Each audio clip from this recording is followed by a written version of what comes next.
I kind of like bop my head back and forth with diversity, equity, inclusion work because at this point in my life, it's really human work. It's really work of humanity. It's been labeled and boxed and packaged in this thing that happens over here for some people or some organizations that sign up for it. But I really see it as our human work of our different identities and specifically this ancient kind of system of supremacy that's been masked and coded and snuck in everywhere. So if I think about it more as this is like the work of being human and the work of looking at how humans have adopted this toxic supremacy mindset that attaches to race and all the other intersectional identities, then I think we have no way of being in relationship together without these conversations. In a world where the recruitment of Black educators dominates headlines, one question remains: where are the conversations with folks who are leaving education? Introducing The Exit Interview, a podcast dedicated to archiving the untold stories of Black folks who have departed from traditional education spaces. I'm Dr. Asia Lyons, and I'm embarking on a mission alongside my esteemed guests. Together, we shed light on the challenges, triumphs, and experiences of Black educators, aiming to inform and empower communities invested in understanding the crucial issue of retention in education. Welcome to The Exit Interview, a podcast for Black educators. Welcome back to another episode of The Exit Interview, a podcast for Black educators. I'm back, folks. I know you missed me from 2 weeks ago from the last episode, but I'm here. And I have another guest. Julia Berry has joined me. Yeah, we've been figuring this out for a minute, but you're here. Welcome to the show. Thank you. I'm so happy to be here and to be seeing you too while we get to talk. Yeah. And I was saying, before we start recording, it's a conversation. The audience wants to hear your story. I know that Stacey Brandon wants to hear your story, right? Because shout out to Stacey who helps us get so many guests on the show. So thank you so much for being here. And we'll just go ahead and jump in. Tell us, how did you decide that going into education was for you? What's your story? Yes. Well, and shout out to Stacey Brandon too. Yes, the great connector of Black women and just friendship and somebody really dear to my heart. Yeah. So let's see, my educational journey. When I was younger, when I was a little girl, I told my mom, like, I want to be a teacher, a doctor, a dancer. I mean, I think I wanted to be, 4 more things than that, but I can't remember all of them, but those 3 for sure. And I think it's because I just enjoyed being with people so much in school. And that was what it felt like to me, being in relationship, having fun, exploring ideas. And I also had some really fun teachers who made me feel like learning was cool and exploring my own thoughts and ideas was a fun thing. And so I had those ideas that I wanted to be a teacher, a doctor, and a dancer. But then when I got into high school, I was really good at math. And I was like, actually, I want to do something that I feel really good at and came really easy to me, which was math. And I was like, and I want to try to figure out how to make money. And I used to draw homes on those little chart papers or like graph paper. I designed my home.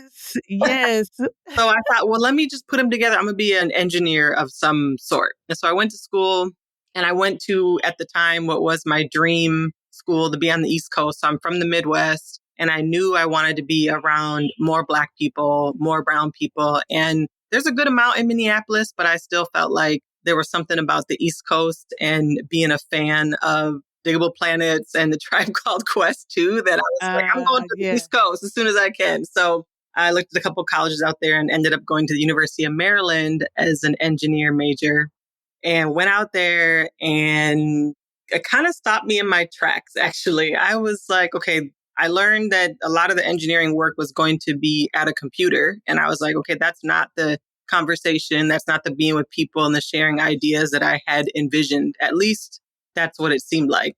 And then I ended up being in college.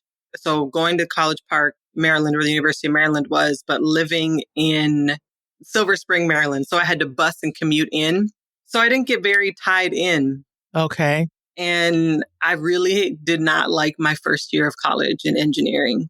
And as much as I wanted to be on the East Coast and be around like all the culture and the beauty of Blackness and all the other peoples that come to the East Coast, I ended up coming back to Minnesota and then went to the University of Minnesota here and didn't know what I was doing really and just kind of lost my motivation to learn and to be in school and got caught up in social stuff. And which is a funny thing because as much as I did love learning, I ended up getting put on academic probation in my second year of college. It's feeling like my own story. The engineering, probation. I'm gonna let it's not on me today. Go ahead. Yeah, but there's themes in my life and being put out is one of them. And you'll hear more about that.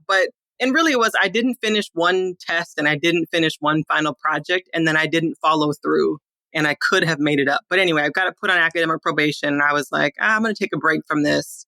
And I also wasn't sure about engineering, like I said, anymore. So I just started working. And then one day, a friend of mine who had joined the Navy when we got out of college invited me to visit her in Hawaii. And I was like, yes, because all I'm doing is working and, being 20, I was about to turn 21. And so I got a really cheap flight. I think it was like $246 or something like that, round trip to Hawaii. And Round trip. Hold on. Let's just pause on the round trip. round for the 240 round trip. At this point, 240 would have got you a seat in the bathroom halfway Right. and dropped off in the middle of the ocean. But continue. Exactly. No snacks, no luggage. You might not even be able to wear any clothes. You Help never you know. fly the plane. Exactly. You'll be cleaning the plane. So Exactly. I went to Hawaii and that was like spring break of 1999. And I looked around and it was paradise. It was absolutely beautiful. And on the plane home, I was looking out the window like I'm about to move here. And again, because I really didn't know what I was doing with myself. And so that was March. I came home. I saved up until September. I just turned 21 and I bought a round one-way ticket, sent all my belongings, sold a few of the things that I had here and moved to Hawaii when I was 21 years old and still didn't know what I was going to do. So let me back up a little bit. I need to know why this is all happening. Family, friends, community, what were they saying first that you were no longer in engineering school? Because I can only imagine the bragging that must have been happening in community. But then to say, this is what I'm doing, what was that conversation like? Or was there a conversation with you or around you about the decisions you were making in your 20s and teens, Yes. actually? Yeah, because I was, when I was in high school, I graduated with honors and I was kind of the do-gooder in school. Learning came pretty easy and I held the job and did all the things. And so when I was put on academic probation, I didn't tell anybody. I had a lot of shame around the choices that I basically didn't make to follow through. It wasn't like I was failing a test and a project that I needed to finish. And so I hid it for a while and I just kept myself out of the limelight and out of the questions. And then at one point, it took me a while to tell my family that I had not been in school because of academic probation. What I ended up telling them was that I just didn't know what I wanted to do and I needed a break and I needed to work and to make money. And so I made up a story. When I decided to move to Hawaii, everybody thought I was bananas. So not only are you not going to college for whatever reason, now you're moving halfway across the country. And I recruited a friend to go with me. So I wasn't quite by myself, but nobody really knew my friend either. So they just kind of saw me as a wild card, which I still think is a truth to this day, that my family sees me as a wild card. And, I do things that people don't understand. Yeah. So I went on this adventure. And I think also being 21, I was able to sell that narrative a little bit that I'm just going to soil my oats or whatever you want to call it and just go out there and see. And I remember everybody just kind of feeling like, well, you can always come home because most of the people that I know don't leave Minnesota. So, yeah. And on top of that, when I moved, the friend that I knew that I had went to visit for spring break moved back to Minnesota. She got out of the Navy and moved back. And I ended up moving in with her ex-boyfriend and his 5 Navy roommates. So everybody was like, you're about to go move into this house with all these men. And we were like, we're going to just. I can only imagine the people listening to this eyebrows raised to the hairline, right? Yeah. Like you said, there's a theme here. So keep going. Yeah.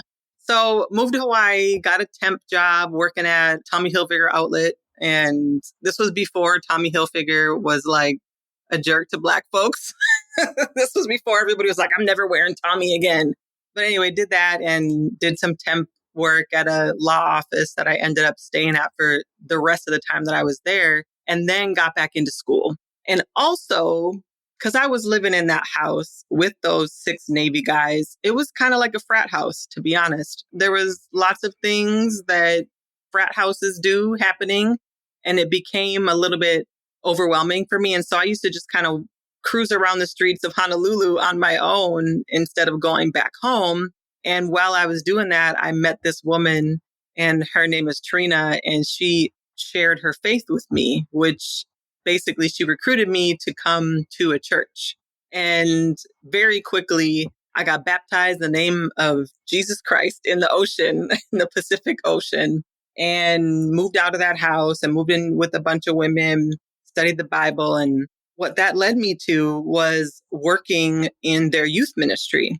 So I'm kind of a person that likes to be involved. And again, I like the conversation. I like the relationships. I like being around people and thinking about our thinking. So it was a really fruitful time for me to explore new thinking because I didn't grow up looking at the Bible or talking about the Bible. And so it was fun for me to study and learn about these ideas and be in conversation with people. And then I got to do it with teenagers. I was still, young, but here's these a little bit younger people than me trying to figure out their life. And we got to talk about life together, using this text to explore things. And I loved it. And I started also going back to school. I went to Kapilani Community College while I was there. And I started writing a lot. I have always been a writer. I used to journal and write poetry, sad poetry, love poetry, all that kind of. Of course. Yeah, that kind of thing. And when I was in an English class there, one of the professors suggested that I explore a career in writing or in English of some sorts. And I still was like, I don't know if I want to be publishing or whatever. But then I was reflecting about how much I loved working with the youth and meeting with them and talking with them, and with some mentorship, put it together like, I'm going to be a teacher. I'm going to do that thing that I said I wanted to do when I was younger. I just didn't know how it was going to unfold. And so then I decided I was going to be an English teacher. So I put them both together, and I decided that I wanted to work with about high school age kids.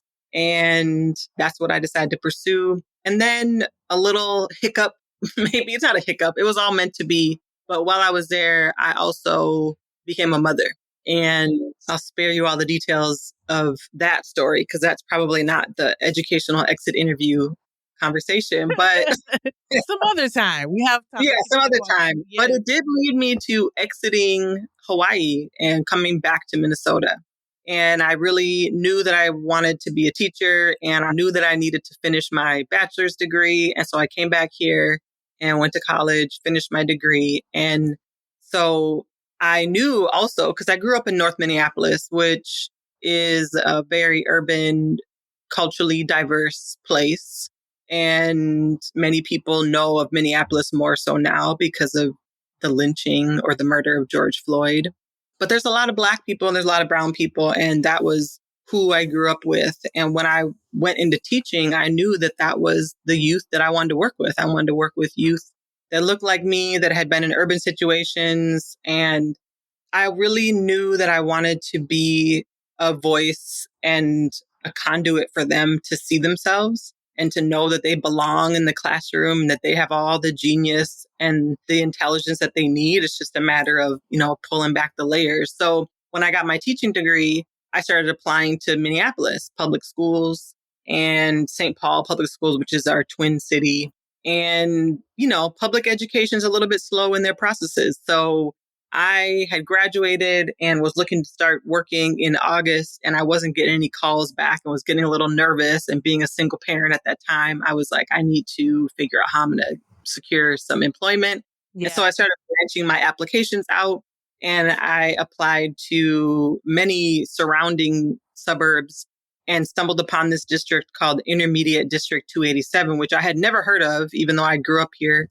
And they had a job available out in the suburb that I knew was a wealthy suburb. And I was like, I don't want to work out in this suburb, but I need to be working. So I went to the interview, and through the process learned that it was actually an English teaching position in a high school setting for a juvenile correctional center. And, juvenile correctional centers are full of Black and brown babies, Unfortunately, yeah. unfortunately.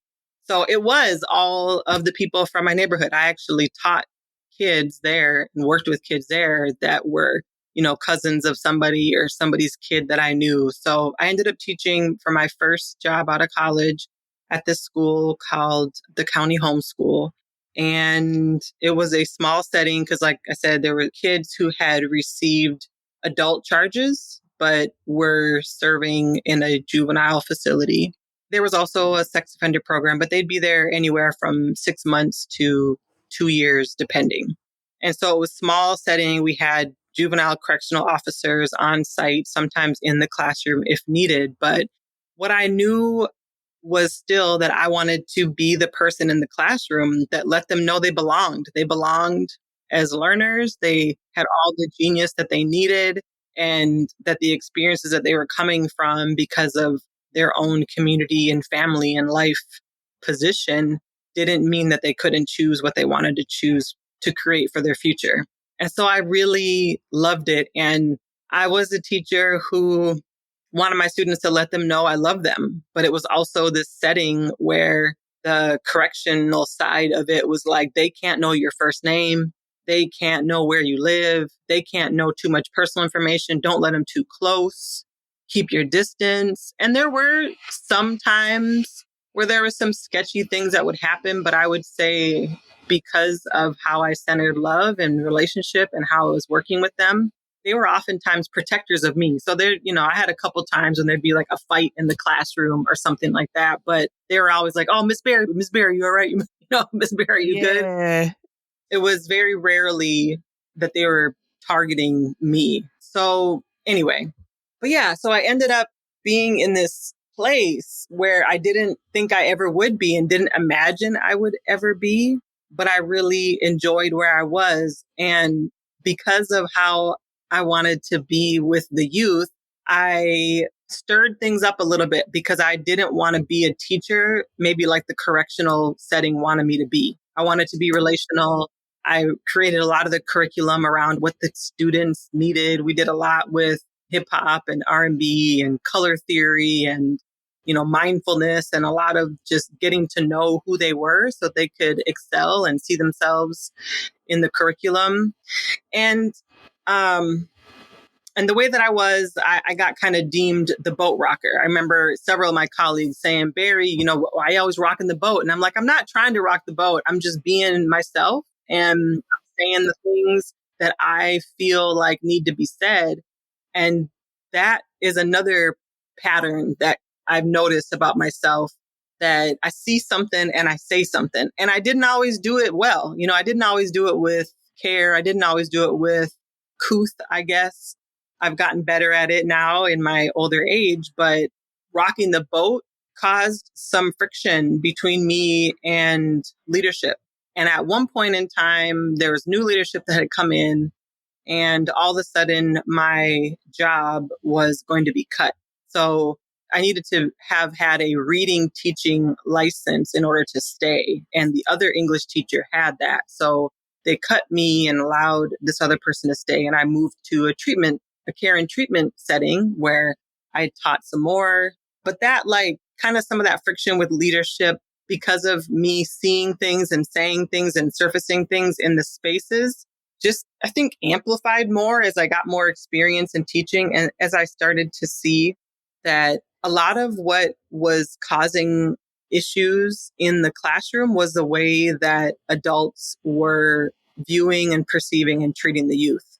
And I thought that saying something would lead us to being a little different. And I think that it caused a lot of people to see me as a threat in the space.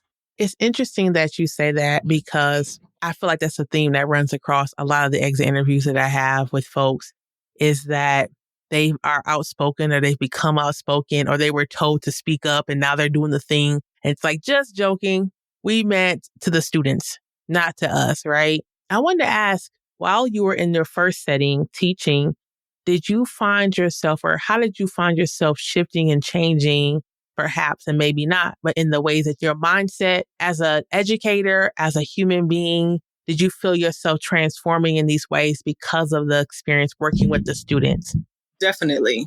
Definitely. One of the things that really maybe inspired me to be more bold and to be more creative in how I was engaging youth in the learning experience was the way that the youth responded. You know, they were like, they wanted to come to my class. When different behavioral things happened and they weren't allowed to be there, it was really hard for them. But they would share with me that they had never been seen as a valuable student in the classroom. Yeah. They felt like they were valued in my classroom. And so when I got that kind of feedback, and also when I would say something in the community of my fellow educators, and then they would then begin to say something, that also inspired me to be like, okay, so if I kind of crack open and begin this conversation, other people have a lot to say, but they aren't saying it without that kind of foot in the door that I saw myself creating. Sure. So, yeah, the way that the youth responded and the way that my colleagues responded, it felt affirming to me that there is stuff here that we need to talk about. And I'm willing to be the one to kind of break the silence around it and see what happens. Yeah. Yeah. So thank you for sharing that. And you're in your second setting and you're sharing a little bit about that. So it's obvious you got cut from this first setting. They transferred you, I'm assuming, to someplace else. So this could have been a chance where you're like, I'm going to go back to the traditional public schools, but made the decision not to do that. And we can talk about a little bit why you made that decision, or you can just continue to tell us like about the second experience that you had working with youth in this other setting. Yeah. Yeah, I would say I stayed because I saw so much beauty and genius in all these youth who had, in one way or another, been kind of pushed out of their settings, whether it was they were criminalized or when I was at the treatment center, it's because they were dealing with mental health or huge life struggles, huge life challenges, and it was hard for them to know how to be in a classroom of 30 other students. So it was small settings, and a lot of times the youth were able to step away from what was kind of their norm and really just be with themselves. And I loved that opportunity to be with them in that and to be a place where they could feel like, okay, maybe I need a break, or maybe this assignment isn't working for me. And Miss Barry and I, we're going to work something out so that I still can find my value and my worth as a learner here. And no matter what's happening in my life, it doesn't mean that this has to stop for me. So yeah, so I stayed in it and continued to lead from a real heart space in the classroom and with my colleagues. And then that point about realizing that so much of what was happening to these youth that led them to a correctional facility, to a mental health facility or a placement was their interactions with adults. And when life things happened, how adults responded to them. The other thing that was really blatant and obvious when I moved from the correctional facility, it was majority Black and there was some Indigenous or Native American and some Asian, but very few white identifying students. And then when I went to the treatment center where people are getting, therapy every day, it was majority white. So it was exactly the opposite, which again, it's such a pattern in the United States. And so I am a Black woman who has a white mother and a Black father. And so race and skin color has been a part of my consciousness and my story and how I move about the world since I can remember. I can't remember ever being me and not noticing my skin color and how it is different than or the same as the people around me. And so I started to see that how much race was impacting the social construct of race and the way that people have made meaning out of it was impacting how youth were experiencing their learning. And so I was able to create a lot of creative curriculum for the youth in the classroom, but I really started to think like the adults need some work. We really need some work. And so then I started to dream about what it would be like to be working in education, but working with adults on their beliefs and their attitudes and their perspectives so that we could have more healthy, more human settings for our youth, no matter if they were in one of our programs in that intermediate district or in the public schools. And so I started seeking out more training and certification in DEI, diversity, equity, and inclusion. Mm-hmm. I think it was called something else different there, like cultural something else. It always changes. But so that happened. And then I decided I'm going to start working with adults. And I ended up getting out of the classroom and working in a leadership position for this alternative learning center. And because they were going through a huge cultural reset, because they had had so much turmoil and issues in their program. And so I saw it as an opportunity to go in and really be in this position of a support, of a coach, of somebody to support the adults in that space so that we could have a program for the youth that really worked with them and infuse this racial equity, diversity, and inclusion consciousness with them.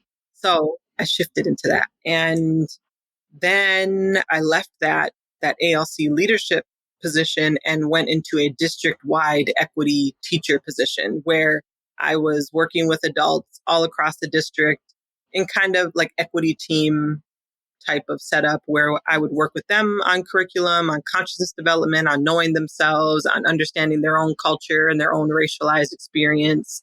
And all of this is connected to that, how do I cultivate a space where people can see themselves, be in conversation about it with each other, be vulnerable, but also brave so that we can create something different in education for the adults? Because the adults go through a lot being in those, high, like setting for type of schools, and more so that the youth can be held and know that they're taken care of. And so I got into DEI work, and it required me to be able to see things and call people into conversation about it. But that also kind of brought up that one theme I talked about before where it caused tension in leadership. Yeah, so this is DEI folks who do the work in districts, who do DEI work outside of school districts. It always amazes me the work that you all do because, and I just said this on someone else's podcast, I don't have within me what it takes to sit in space and convince folks who need to be convinced of the humanity of folks of color and Black people specifically. And I've seen so many people, Stacey in particular, do it masterfully. I have not been able to do that. And I remember this time I was in a training at the school district I was in, and a woman behind me, I think it was 2015, 2016. So somewhere Trump was in here. And they were starting the conversation, and a woman jumped up within 5 minutes of the training starting. And she's like, I'm not going to do this. This is too hard. And she just storms out, and her friend storms out.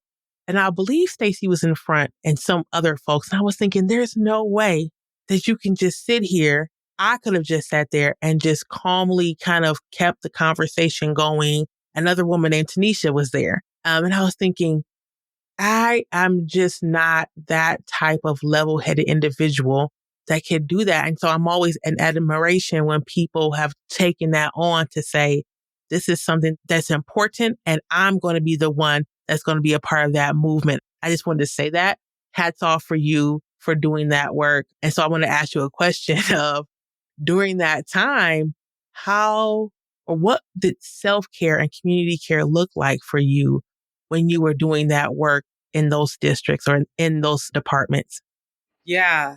Self care for me is relationship based. I would say I spend a lot of time in relationship with myself, journaling. That writing part of me comes out a lot, and I can find that as an outlet. Studying is also a way, like reading more and helping to understand my own thoughts and feelings through, I guess when I read something, it's kind of like having a conversation with that author or about that topic. So that kind of relationship with study, and then the relationship with other people who are also doing DEI work, or the work of trying to figure out how this construct of race had such a significant impact on how people be, how people treat each other and how people be together. So it was like creating a network of people that I could talk to and giving myself time to be with myself. And in that study too, it was affirming because I was like, I know this is something we have to deal with. I know that this thing about our skin color and the way we look and how we've attached value and hierarchy and power to it, it's real because people make it real. And people have been making it real for hundreds and hundreds and hundreds, well, thousands of years. And so even though I would go into spaces and there might be somebody who would pop up and be like, I don't need to deal with this, or I don't want to deal with this, or why do we got to do this at work? We're at work. What is this about? It was remembering what I knew. And I think actually what was some deep internal knowing of me, of mine, that to trust myself, that what I'm noticing and what I'm sensing and what I'm seeing and saying is a real conversation that has to be surfaced, as hard and as uncomfortable and as sometimes as alienating as it is. And I also know that who I was born to had a big part of this being a part of my purpose in life. And sometimes when I was younger, I think younger, I wanted it to go away because it was always in my face. And I don't know exactly when the turning point was like, okay, this is a thing, a real thing that won't go away. And no matter what setting I'm in, everywhere I go, Asia, I know that my skin color matters. Yeah. It doesn't have to. I don't think that it has to stay like that forever and ever. But for the way things are right now and the way that race has been constructed as this social way of interacting, it means something everywhere I go. So part of my willingness to be in the conversation and bring it up was because it was about me loving myself. It was about me being whole and being seen and being valued, especially when people pretended like they didn't see it. Yeah, I love that. I absolutely love that. Yes, yes, yes. Yeah, that's beautiful. So we're leaving off and part of our story of now you're at this district level. Continue. So, yeah, district level, a lot of school districts want people to be doing this work. A lot of leaders want to be able to say, we are doing this work in our district. And one of the things that I learned is a necessity in doing this work is that the leaders have to be a part of it. Say that again, please. Say that So, again, please. Because we, four teachers in the teacher's lounge, love to come up and figure out a plan. The PD and the principal or the whoever is nowhere around on purpose. So I need you to say that again. so it is absolutely essential in racial equity, diversity, inclusion, consciousness work for leaders to be central in the work. And so I brought that knowing and engaged with leadership. We're talking about superintendents and directors of ... And in the district that I was in, they were white people. And they were white people in high positions of power who had all kinds of stories of privileges that were surfaced in these conversations. And along with that surfaced a lot of discomfort and surfaced a lot of ego and insecurity. And the thing I would say is, like, so what? You know, I think one of the things I really tried to do was to normalize that this conversation of race, it's like a workout that many of us have been avoiding for a really long time. And so when we get into the regimen of it, we're going to shake, we're going to quiver, we're going to sweat, we're going to cry, we're going to fall, we're going to fail. And so I have tried and I continue to try and will, I mean, maybe not try, but do create a space where that's okay. But that's really hard in the face of white supremacy, to let go of perfection and competition and needing to be right and needing to be the expert. And so, again, I found myself starting these conversations and inviting people in and providing resources and modeling and sharing my own story and my own fumbles and my own, challenges with it. But there was a lot of people not ready to be in that workout with me. And when it came down to it, I think because the system is so designed to keep supremacy going, that they fell back in the system and they would utilize the system to marginalize, to isolate, to get the conversation to be quiet. And that meant to get me to be quiet, or to get me to be marginalized or isolated. There was actually, when I was working for the district, I was at the district service center and I was in a cube, which was backed by like the IT department. And there was some other people too, but it was kind of like back in the corner of the district service center, which was fine because I don't need to be in the center of everything anyway. But I remember after doing a training that all of the district service center employees were also required to go to. And in the district service center, not only were the leaders majority white at the time, well, there still are, but most of the staff, like the administrative assistants and the HR, all the people who are running kind of the back end of the school district were white women. And so we running these conversations, and a lot of people did what you had said you experienced, where they stood up in the middle of it and said, this isn't for me. Or, they crossed their arms and kind of threw little fits. And so then when it came back to being together in the district service center in our cubes together, they would like do everything to not walk past my cube, or walk past my cube and look down at their feet or over the other direction, or they're busy on their phone or anything to not engage with me. So remember, I was saying that so much of what is motivating for me is being in relationship, being in conversation, exploring ideas. And so here I am surfacing these really challenging things rooted in love and transparency. And it caused people to be so uncomfortable in their own skin that I was like distanced from them. And some other things happened. The woman that was supervising me at the time was a white woman, and her and I were pushing a lot of things together. Like, we were utilizing her access and her presence as a white person, but she ended up getting targeted for some really technical things and fired from the school district. And so I was by myself. And then I was still supposed to be doing the work. And I met with the superintendent and talked to her about what I was experiencing in tears. And she was very stoic and very much like, I'm sorry you feel that way kind of approach. I met with the director of special ed. It wasn't just then, but I was still doing my best to try to stay in relationship with these leaders so that they didn't just ice me out. But I think they still iced me out.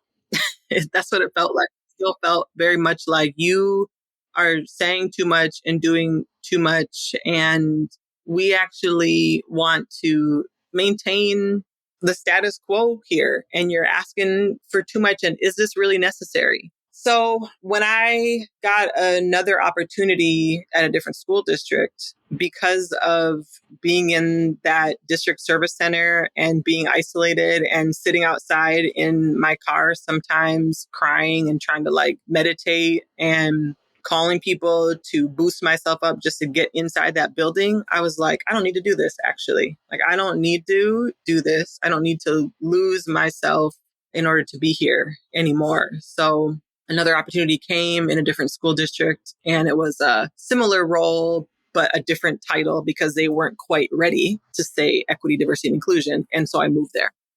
So, first thing I want to say is on the podcast, we often talk about racial battle fatigue. And I often mention it because I need the audience, our new folks, to know that term and to understand what it is so that they hear your story or their own story and they know what it is. And racial battle fatigue is the time we lose coping with racism. And so when you talk about sitting in your car and calling your friends, where maybe that was, it was community, but we spend 10 minutes talking to whomever or 30 minutes talking to whomever about the racism we're experiencing, we've actually lost time to other things we can be thinking about, laughing at a YouTube video, whatever. And it so harms us. So I want to ask, when you left this school district, we're transitioning to the next one. Did you see yourself as different? Did you see yourself as needing healing? Did you see that this is like a clean slate? What was your mindset going from one place to another, knowing that, like you just said, they're not quite ready to say DEI, so I'm going to have to do some shifting and changing some things. What was your mindset like during that time? Mm-hmm. Yeah, my mindset was, I think what I started to do was try to fight to hold on to my beliefs. And I did a lot of crying. And I think the tears were about self-doubt and like, am I crazy? Like, am I the only one that sees this? Mm-hmm. And I think there's so many other experiences since then too that make me think, have brought this thought to me as well, which is like, how are these people saying, out of one side of their mouth that they are here for the kids and they're here for transformation and they're here for being the change that we want to see, and treating me like this? So then I'm thinking, am I doing something wrong? What am I missing? So a lot of doubt, a lot of questioning, and having to give myself time to just feel that. But I think it was a little scary because I didn't want to feel so much that I got stuck. Yeah. Mm-hmm. Yeah, I appreciate you sharing that with the audience because I know that so many folks probably feel that way too. And not transitioning from one place to another, just having all the energy and excitement and wanting to be in a relationship like you talked about and wanting to have a place of belonging and start to see that that may not be possible at that place, right? And I think I've talked about this a little bit in the past about this grief that we can feel when we thought it was going to be this way and it's not.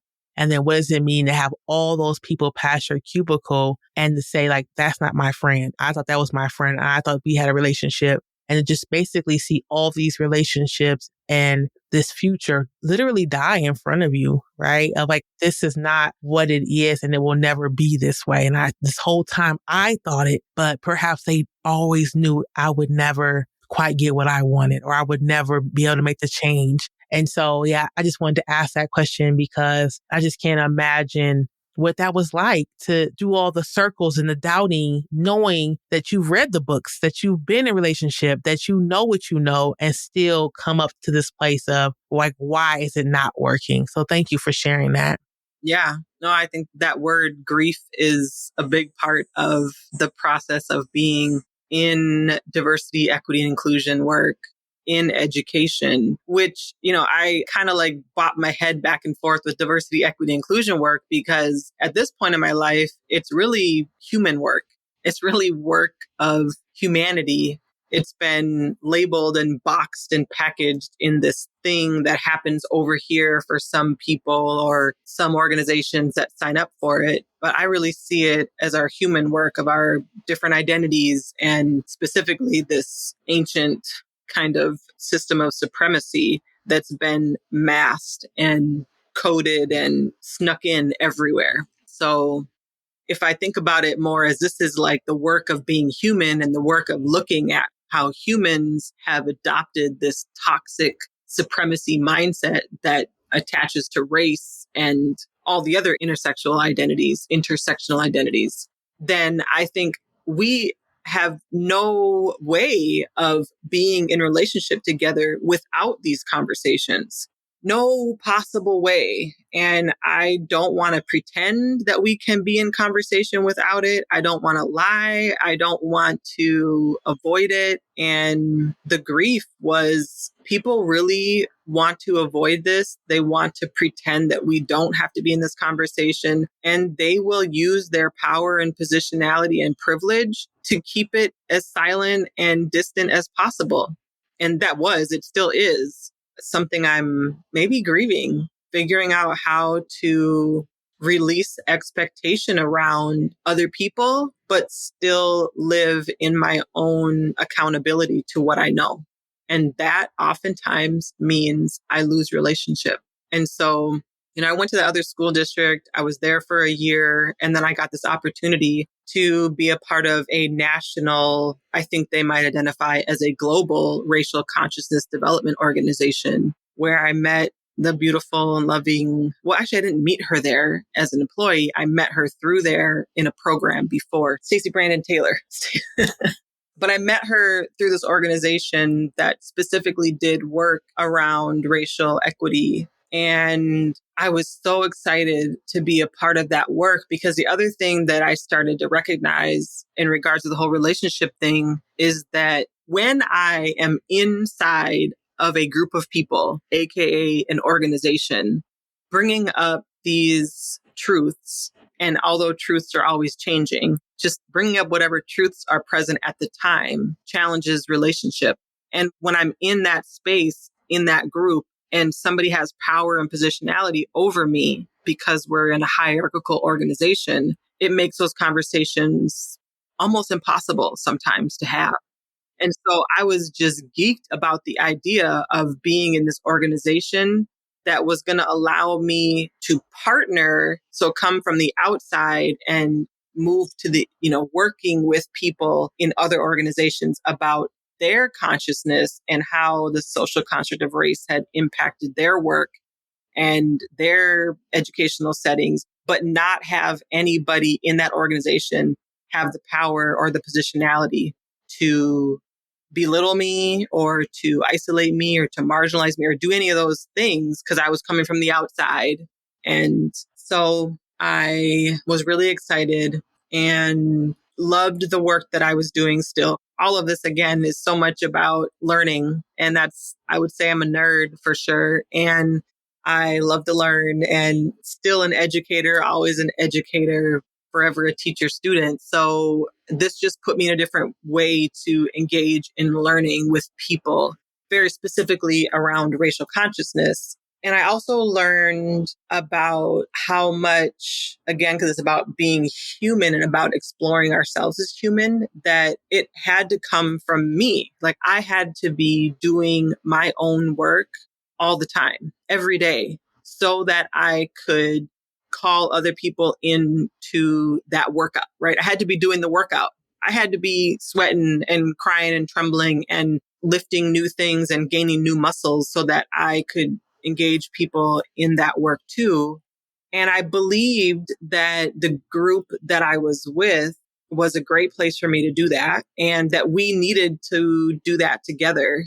And I was still the same person. I was still seeing things and saying things that I noticed around me that I wanted to talk about that maybe weren't in alignment with being whole with each other, with honoring our identities, with loving each other. And so I was seeing things and saying things, and that same kind of pattern of causing tension between myself and leadership happened again.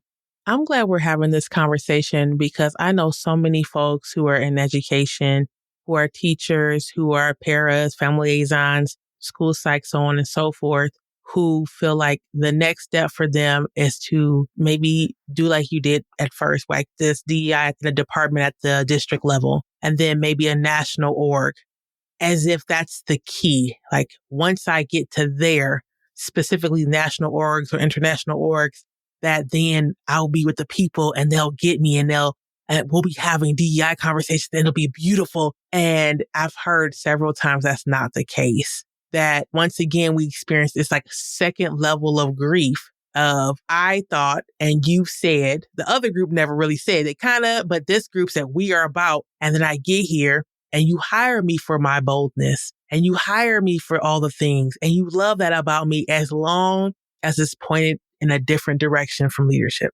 Yes. And so listen, and Yeah. everything about, if I could scream on this, on this microphone, that yes, that piece of we love that about you for everyone else, but do not call out, do not find the loops in the holes and try to have a conversation. Don't assume. And I really need my audience to hear that. Sure, go where you want to go, explore, but please, these are human beings. Mm-hmm. And you're hearing it not from me. You're hearing it directly from Julia saying that same energy that they love, that gather the folks and like, yeah, this is powerful and you're powerful. Just don't point that in my direction as your boss or sometimes your colleague. And I just wanted to pause you because I really needed the audience to hear that. Yeah. And I would add that another layer to the grieving, or to me having a new perspective, because I think that's what grief also ushers in. Mm-hmm. But these experiences in these other organizations happening with other Black and brown people, Yeah. We're not Yes. talking about white bodied people. We're talking about Black and brown bodied people. Yeah. Yeah. And I am not going to ever say that every conversation is easy like that. That's not it. And yet I do think that all change begins with a conversation. Sometimes it's with yourself and sometimes with other people. But one of the things that has been such a sharp learning curve in this last year and a half for me is the lack of conversation that I've been invited into between some of these leaders and me before they've decided to fire me. And so I wish that, like, maybe I don't. I mean, yeah, I would say I wish that I could say I knew more about their perspective and why things happen, like most of us, only speaking from my lived experience. And my lived experience at that organization was that I said things, I asked questions, I surfaced things that someone did not want to be surfaced. And I was shut down through termination. And I have because I've done so much, all of this has catapulted me into so much work around compassion and love for people and knowing that people do the best that they can, even if I don't understand it, even if I never will have what maybe you would call closure, that I know that I'm going through my own life lessons. But being in an organization that I thought was going to be like a dream organization and then being terminated for like the first time in my life. And I was terminated for putting a hood up in a meeting. And I think like taking up too much time in a conversation, in a circle conversation, and having the audacity to say things around upper management. But it was like, again, I thought that I was, like you just said, like I thought that part of this work is about surfacing the hard things and shining the light on things that we may want to take a look at. But when I was doing what I thought was my best in that way, I was exited, forced to exit. So yeah, there's a lot of lessons for me in detaching my own worth and my own value and my own confidence in knowing what I know from anything external. So as much as I value relationships and understand that different human beings that I'm around are mirrors and windows, right, for myself to learn more, I have this huge gift of a lesson that I've had in the last couple of years, that even though that is true, everything that I need and all of my worth and value is inside of me. So even though I'm having these experiences in these different organizations and I go through these processes of grief and learning new things, I know it's all an opportunity for me to grow. And so it's enabled me to really still see these other human beings as whole and valuable as well, even though I don't understand.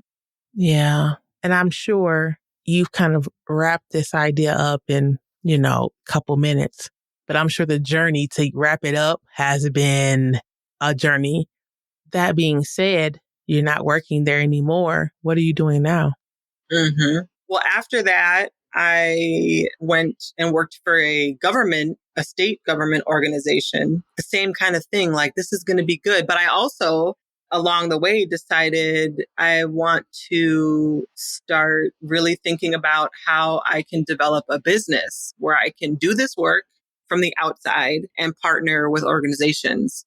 But all of that came out of some really intentional and intense pause to heal. I spent a lot of time in what you may call prayer or meditation in healing circles of Black women. I met some really powerful Black women in that organization that I was talking about. And we came together after that to just examine our wounds Mm, and to be each other's salve and also to be each other's like fire and fuel to recreate and to know our worth. And so when that happened, I spent a lot of time healing. I spent a lot of time exploring myself. I spent a lot of time in my body. I've had a practice of working with the yoga philosophy since I was in college, and I got back into that really heavily and studied the yoga philosophy deeply and went to yoga teacher training, which I didn't know when I first started as a freshman or whatever in college, but I did learn over the years that yoga is more than just, being in your body and doing some stretchy poses. It's an ancient philosophy, which I would say it's rooted in India, but I would say it's borrowed from Kemet, from Africa. mm, So the roots of being in your body and connecting and unifying yourself with breath and divine that I reconnected with over this period of time really grounded me, brought me back to knowing my divinity even more and trusting that I am right where I need to be, and allowed me to, alchemize a lot of energy and to release a lot of energy. So I spent time doing that. I spent time with friends and my children, and I spent time in my truth and saying what I needed to say and hearing my voice outside of myself, try to process what I was experiencing. And so I'm so grateful for all of the people who listened, because I know that's part of this kind of transformation and rebirth of myself that I've been through as well. But I did go and work at that state org and knew that it was going to be a short period of time for me to be there because I had these business dreams. So I did create an LLC. It's called Inchinchim, which is an Akan word and a Dinkra symbol that talks about navigating the twists and turns of life. And so the work that I really want to do, whatever it is that I end up doing, which I feel like will be weaving all of the things that I have learned and will continue to learn into people just being whole and healed and connected to themselves and each other. I want to allow people to be in spaces with me and other people and to learn about themselves so that they can navigate the twists and turns of life. So that if whatever their dreams are, whatever their visions are, whatever their ideas are, that when they change and when things shift, that they can still find themselves. So that LLC is in a pot simmering on the stove. I did go work for that state organization, knowing that I was still kind of developing that. But this state organization was an opportunity for me to get some income and also build my network in a different way and work in an organization that was led by Black women. And I worked there for 6 months and they terminated me. That would be a longer story as well, but I like to call it another term of transformation, another opportunity for me to remember that I am inherently worthy, that my relationships are reflections, but they are not my worth. And so that just happened this year. And then it was actually funny because maybe it's funny. Anyway, April 30th, I was on the phone talking to my friend about life and all the things that were happening, which I don't have time to share. But I was just saying, I know that this year, it's already been a really robust year for me. There's been a lot of things that have been happening personally and in the city, in the state, in this country, in this world. There's been a lot of energy moving around. And we were talking about how things are really being revealed for each of us, my friend and I. And I said something like, well, buckle up because this is April 30th. Buckle up because, great things are coming. And the next day was May 1st. And I got called into a meeting with my supervisor and he terminated me. And I was like, whoa, wait. I didn't mean like that. I didn't mean like that kind of. Yeah. Yeah. Really shocked me. The reason was for a 5-minute sharing that I did that they didn't like how I did it. That's what the reason was. But I know it's for something deeper. And I think it's connected to, again, things that I was saying and that were surfacing around me. And then along the way have been studying a Kefren knowledge philosophy, which is our ancient ancestors in Akefra in Africa, the knowledge. And it's been something that has really been grounding me and teaching me. And they say that when the student is ready, the teacher appears. And I think like a couple weeks into May, I got a call from this organization where it's led by an African elder. And she was like, I want you to come in and basically consult on this project we're doing. And we were talking on the phone. It was like 7:00 at night. And I was like, yeah, that would be great, right? Because I'm still thinking about in Chin Chim and the work that I want to do, coaching and consulting and facilitating or whatever. And so I was going to come in and we kept talking and I was sharing some of what had happened and what's been going on because we hadn't talked in a while or we hadn't talked really like that ever. I think about it. And she said, well, okay, why don't you come tomorrow and it'll be kind of like an interview for you to be considered for this position. And I was like, okay. And then we kept talking and she goes, you know what? Why don't you just start working here tomorrow? And I said, say no more. And that was May 22nd.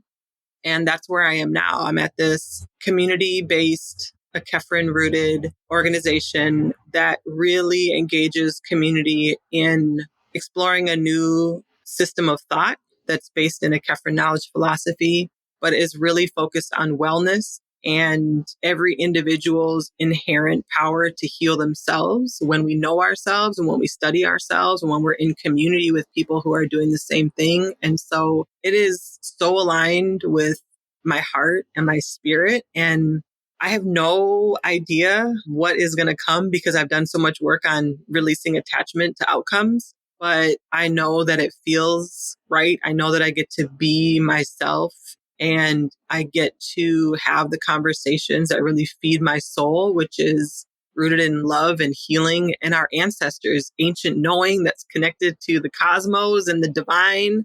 And so, yeah, all is well.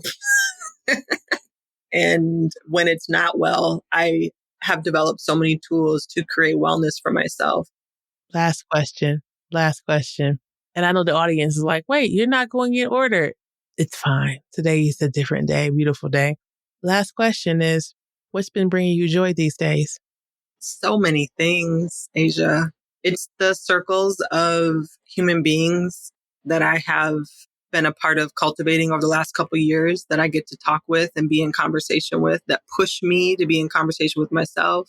It's my two children. I have a 14-year-old and a 20-year-old who bring up their own exploration of ideas that I just get inspired by. Like my 14-year-old talking about how he knows there's more colors than we actually see. So I think it's being with people who bring the invisible to be seen. My 20-year-old really trying to explore himself and figure out how to be in a relationship with his partner and make room for himself. It's being out in my tiny little north side backyard, growing tomatoes and kale It's being out in the sunshine. It's being able to practice the yoga practice that I've established in my life and being connected and honoring myself. I tell myself every day that my only job is to nourish myself, mind, body, spirit, and soul. And so that's what I work for. I don't do it perfectly, but that's what I work for every day. And I let go of the things that I cannot control, which is pretty much everything else. Well, folks, we're going to leave it at that. Thank you so much for listening to the Exit Interview, a podcast for Black educators with Julia Berry. Julia, thank you for coming on the show and sharing your story. We have a lot to think about, folks. Sit, contemplate, journal, be in community, and we'll see you next time. Peace. If you've enjoyed this episode of The Exit Interview, a podcast for Black educators, I'm sure you'll love similar content in the Alive Podcast Network app. That's right, we've joined a podcast network. Plus, you can support this podcast and enjoy ad-free listening to nearly 100 other Black hosted podcasts. Head on over to Alive Podcast Network today.